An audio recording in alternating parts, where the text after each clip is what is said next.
नमस्कार दोस्तों, आज के मुख्य समाचार में आप सब भाई बहनों का स्वागत है। आज 17 सितंबर गुरुवार हो चुका है दोस्तों। ऐसे में देखते हैं आज की क्या बड़ी खबरें निकल के आ रही हैं। तो आप सब भाई बहन वीडियो देखने वाले फटाफट वीडियो को लाइक कर दो और अपने चैनल की सच्ची खबरें पाने के लिए वीडियो को जो है लाइक करने के बाद चैनल को भी सब्सक्राइब करके बेल दबाना बिल्कुल मत भूलना। हम आपको बता दें, बहुत बड़ी खबर आ रही है कि प्याज के निर्यात पर सरकार ने प्रतिबंध लगा दिया है। अब ऐसे में बता दें इससे क्या होगा, किसान भाइयों को बहुत बड़ा झटका लगेगा। हम आपको बता दें प्याज की जितनी भी किस्में हैं, हर किस्म पर जो है प्रतिबंध सरकार ने लगा दिया है। कैसा प्रतिबंध है, निर्यात पर प्रतिबंध क्या होता है, मैं आपको बताऊंगा। इससे हमारे किसान भाइयों को बहुत नुकसान होगा। मैं आपको विस्तार से जानकारी इस वीडियो में दूंगा। आखिर प्याज पर सरकार ने प्रतिबंध क्यों लगाया है और इससे क्या नुकसान हमारे किसानों का होगा। साथ ही बता दें यहां पर प्रधानमंत्री नरेंद्र मोदी जी का आज जन्मदिन है और उनका कहना है कि सेवा सप्ताह के रूप में यह वो सप्ताह पूरा मनाएंगे। अब हम पूछना चाहते हैं प्रधानमंत्री नरेंद्र मोदी जी से कि वह कैसी यह सेवा कर रहे हैं कि एक तरफ यह सेवा भाव दिखा रहे हैं, दूसरी तरफ किसानों का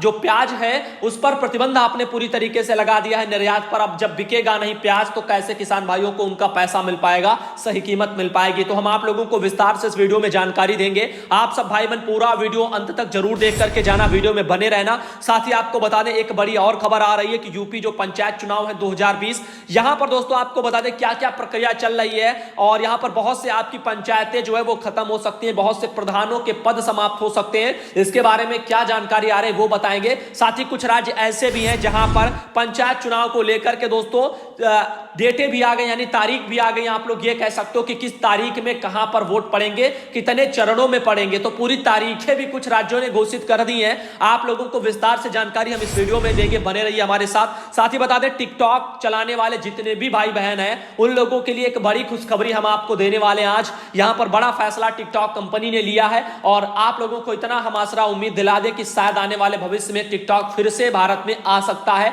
उसका कारण मैं आपको बताऊंगा, क्या बड़ी खबर टिकटॉक से जुड़ी हुई आ रही है। साथ ही बता दें एक और बड़ी खबर, यहां पर कोरोना वैक्सीन को लेकर के इंडिया के साथ जो है समझौता हुआ है और रूस जो है वो इंडिया को 10 करोड़ खुराक देने जा रहा है। इसके बारे में क्या सच्चाई है, कहां तक कितना सच है और ये सब आपको हम बताएंगे इसी वीडियो में विस्तार से, और बने रहिए हमारे साथ। साथ ही बता दें दोस्तों आपका एलएसी पर जो भारत और चीन के बीच जो तनाव चल रहा है ना, उसी के बीच एक और चौंकाने वाली खबर आ रही है कि चीन जो है अपनी सीमा पर लाउड स्पीकर तेज करके और पंजाबी गाने बजा रहा है। आखिर ऐसा क्यों है और क्या नीतियां हैं, इनके बारे में आपको बताएंगे।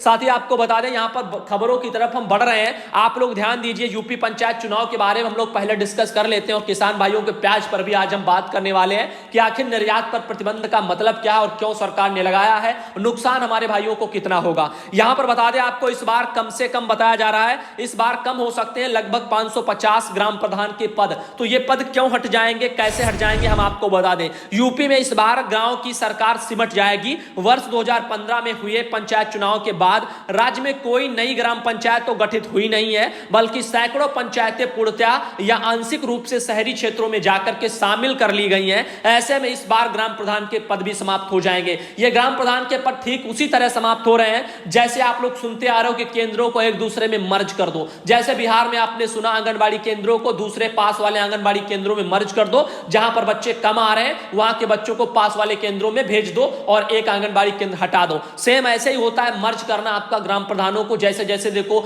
जनसंख्या बढ़ती है उनको शहरों में शामिल कर लिया जाएगा, धीरे धीरे आबादी बढ़ जाएगी, तो ऐसे ग्राम प्रधानों के पद भी समाप्त हो गए हैं। तो लगभग आपको बता दें यहां पर 680 ग्राम पंचायतें जो है वो आंशिक रूप से शहरी क्षेत्र में शामिल भी हो चुकी हैं। तो हम आपको बता दें 680 लगभग ग्राम प्रधानों के पद समाप्त होने की उम्मीद है उत्तर प्रदेश में। और आपको बताना चाहेंगे वर्ष 2015 के बाद से 1 जनवरी 2021 तक 18 वर्ष की उम्र यदि कोई युवा पूरी कर चुका है तो उन लोगों का वोटर लिस्ट में नाम वगैरह दर्ज किया जाएगा। और इसके लिए आपको बता दें जो बीएलओ कार्यकर्ता है, जैसे ज्यादातर आंगनबाड़ी कार्यकर्ताओं को सरकार ने बीएलओ बना रखा है, तो हम आपको बता दें अपर निर्वाचन आयुक्त वेद प्रकाश वर्मा ने कहा है कि 15 से 30 सितंबर के बीच में यह जांच वगैरह की जाएगी। और इसके बारे में विस्तार से जानकारी हमने all India anganwadi news channel पर दी है कि किस तारीखों में क्या क्या जो है उत्तर प्रदेश में पंचायत चुनाव को लेकर के बीएलओ के काम सौंपे गए और कब क्या होगा। तो विस्तार जानकारी आप जो है हमारे उस चैनल से भी ले सकते हो। साथ ही बढ़ते हैं, आपको बता दें एक बड़ी खबर आ रही है, अच्छी खबर बताई ये जा रही है कि भारत को रूस जो है कोरोना वैक्सीन की 10 करोड़ खुराक देगा। ट्रायल सफल हुआ तो 2020 में ही आपूर्ति हो जाएगी।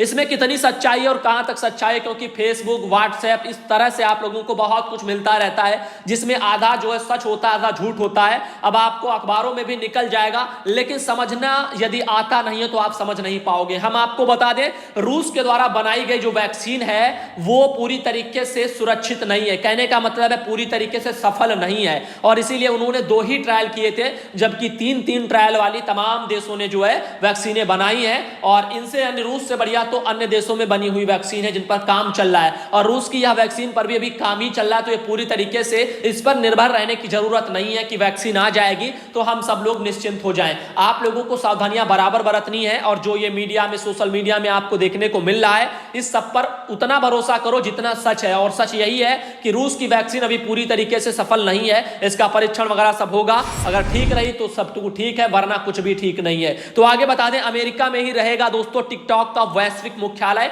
एक बहुत बड़ी खबर टिकटॉक के यूजर्स के लिए आ रही है कि अब जो है यहां पर ट्रंप के आदेश से बचने के लिए जो है टिकटॉक कंपनी ने फैसला लिया है। चीन की टिकटॉक कंपनी ने भारत ही नहीं तमाम जो है देशों में अपना वर्चस्व लहराया है, काफी जो है लोगों का दिल जीता है, और जिनमें भारत भी एक है। और भारत के यहां जनसंख्या को देखते हुए बहुत ज्यादा एक बड़ा प्लेटफॉर्म भारत से जो है टिकटॉक को मिल गया। अब यहां पर बता दें, यहां से सरकार ने तो फैसला लिया हटाने का, लेकिन इसे फिर से वापस ये आ सकता है, उम्मीद ऐसे है, क्योंकि चीनी कंपनी जो टिकटॉक है उसने अपना जो मुख्यालय है वो अमेरिका में बसा दिया, यानी अमेरिका में करने का फैसला ले लिया। और यदि अमेरिका में यह कंपनी पूरी तरीके से चली गई, और अमेरिका में जो है ट्रंप ने यह भी कहा था कि चीनी कंपनी अपना जो है ये पूरा टिकटॉक कंपनी को हमें बेच दे, हमारे यहाँ की कंपनी को, तो ये सब यदि बिक जाएगा और वहां पर मुख्यालय रहेगा तो एक बार फिर से जो है तमाम भरोसे और एग्रीमेंट पर साइन करने के बाद में शायद भारत में भी टिकटॉक दोबारा देखने को आपको मिल सकता है। तो ये सब चीजें आ रही हैं। चीन की सरकारी CGTN टीवी ने बुधवार को एक रिपोर्ट में कहा है कि बाइट डांस की अमेरिकी अधिकारियों के सामने पेश योजना के मुताबिक टिकटॉक अमेरिका में मुख्यालय वाली नई कंपनी में बहुलांश हिस्सेदारी वगैरह रहेगी। तो ये सब आप देख रहे हो, अमेरिका के साथ पार्टनरशिप होने लग गई है टिकटॉक की, और इसमें थोड़ा सिक्योरिटी में सुधार होगा, उसके बाद शायद जो है आप लोगों को इंडिया में फिर देखने को मिले। फिलहाल के लिए आपको बता दें, प्रधानमंत्री नरेंद्र मोदी का जन्मदिन आज है, सेवा सप्ताह के रूप में मोदी जी मनाएंगे। लेकिन ये मोदी जी एक तरफ सेवा सप्ताह मना रहे, दूसरी तरफ आप देख रहे हो बेरोजगार परेशान है, GDP देश की गिरी हुई है, जनता उस पर सवाल कर रही है, तमाम जो किसान परेशान है, आंदोलन कर रहे हैं, जगह कल भी काफी जगह आंदोलन देखने को मिला, किसानों के ऊपर लाठियां चलती हैं। ये सब देखने के लिए आखिर कहां तक ये सब जायज है। एक तरफ सरकार सेवा भाव दिखाए, दूसरी तरफ किसान परेशान, विद्यार्थी परेशान, शिक्षा रोजगार को लेकर के हर युवा परेशान। अब बताओ मोदी जी, यहां पर आपको सोचना चाहिए, आपने निर्यात पर रोक तो लगा दी है प्याज के, अब वो प्याज यदि बिकेगा नहीं तो किसानों का प्याज सस्ता हो जाएगा और उनको उनकी सही मेहनत का फल नहीं मिल पाएगा। आगे बता दें, एक और बड़ी खबर आ रही है, NCR की तर्ज पर लखनऊ कानपुर के बीच में बसेगा काउंटर मैग्नेट सिटी, बताया जा रहा है मिलेंगी कुछ सुविधाएं। तो ये सब चीजें निकल के आ रही हैं। आगे आपको और बताना चाहेंगे, राजस्थान पंचायत चुनाव के चलते आदर्श आचार संहिता लागू कर दी गई है।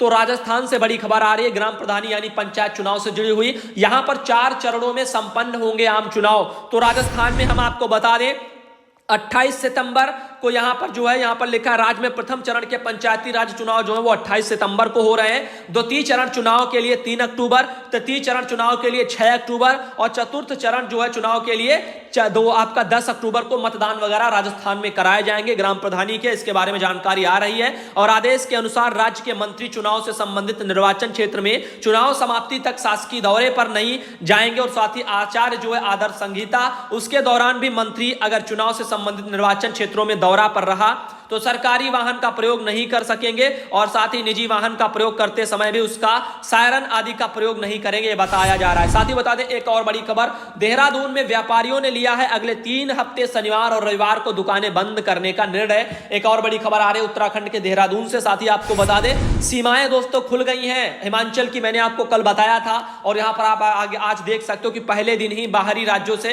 हिमाचल हजारों लोग जो है पहुंच रहे हैं। आगे बताना चाहेंगे, एक और बड़ी खबर आ रही है, LAC पर दोस्तों जो जारी है तनाव, यानी भारत और चीन का सीमा पर विवाद, उस चीज को लेकर के लाउड स्पीकर पर बहुत ही तेजी के साथ में चाइना जो है पंजाबी गाने बजा रहा है। तो ये सब चीजें देखने में आ रही है, आखिर इन सब चीजों को लेकर के क्या नीतियां हैं, इन सब चीजों के बारे में अगले वीडियो में अपडेट लाएंगे। साथ ही बता दें आपको, प्याज के निर्यात पर आप लोग जान लीजिए किसान भाइयों की बड़ी समस्या, 500 रुपया प्रति कुंटल या इससे ज्यादा भी आप लोगों के दामों में गिरावट दोस्तों आ सकती है किसान भाइयों। तो आपको बता दें इस सप्ताह केंद्र सरकार ने प्याज की सभी किस्मों के निर्यात पर तत्काल प्रभाव से रोक लगा दी है। सरकार ने यह फैसला देश में प्याज की उपलब्धता को बढ़ाने और घरेलू बाजार में इसकी लगातार जो है बढ़ती कीमत को देखते हुए लिया है। तो इन सब चीजों को लेकर के बताया जा रहा है। तो लेकिन कीमत बढ़ती है, मेहनत करता है किसान और उसकी सही कीमत भी ना मिल पाए और उसको जो है सरकारी अधिकारी या हमारे नेता कहते हैं कि जो है कीमत बढ़ रही है। कीमत जो है जिन चीजों की बढ़नी चाहिए उन चीजों की बढ़ती नहीं है, सरकार रोक देती है अंकुश लगा करके। जो किसानों की फसलें होती हैं, गरीबों की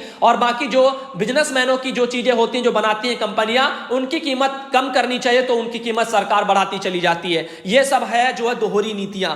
आगे बताना चाहेंगे, आप देख सकते हो यहां पर निर्यात पर प्रतिबंध लगाने से प्याज के भाव 500 रुपया प्रति कुंटल गिर गए हैं। और पहले जहां एक कुंटल प्याज 3000 रुपए का था, वहीं देश की सबसे बड़ी प्याज की मंडी नासिक के लासल गांव में मंगलवार को प्याज 2400 रुपया से 2500 रुपया प्रति कुंटल पर बिका है। दिल्ली की आजादपुर मंडी में प्याज का दाम 200 रुपया प्रति कुंटल कम हुआ है। यहां प्याज 1500 से 2800 रुपया प्रति कुंटल पर बिका है। कारोबारियों के अनुसार आगे इसकी कीमतों में और बताया जा रहा है कि गिरावटें आएंगी। सरकार ने बाहर प्याज पर जो प्रतिबंध लगा दिया, बाहर देशों में प्याज नहीं जा रहा है। आपको बता दें अप्रैल से जून में इतना किया गया है निर्यात। हम आपको बता दें यहां पर बताया जा रहा है कि दक्षिण भारत के राज्यों में भारी बारिश के चलते इस बार प्याज की फसल को खासा नुकसान हुआ है।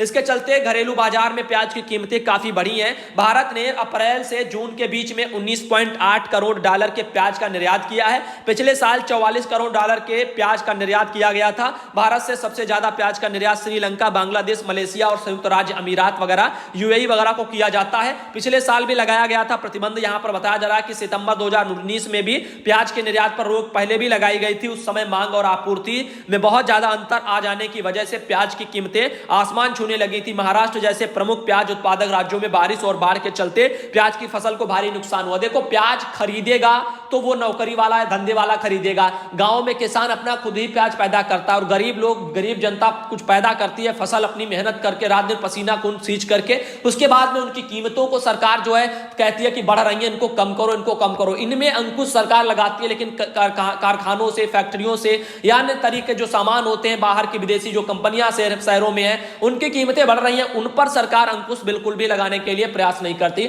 आखिर ये दोहरी नीतियां क्यों हैं, हम आप लोगों को बताना चाहेंगे। आज का वीडियो आपको कैसा लगा, पसंद आया तो लाइक करिए, चैनल को अपने सब्सक्राइब करिए। सच्ची खबरें आज के मुख्य समाचार में हम आप लोगों के लिए डेली लेकर के आते हैं। धन्यवाद।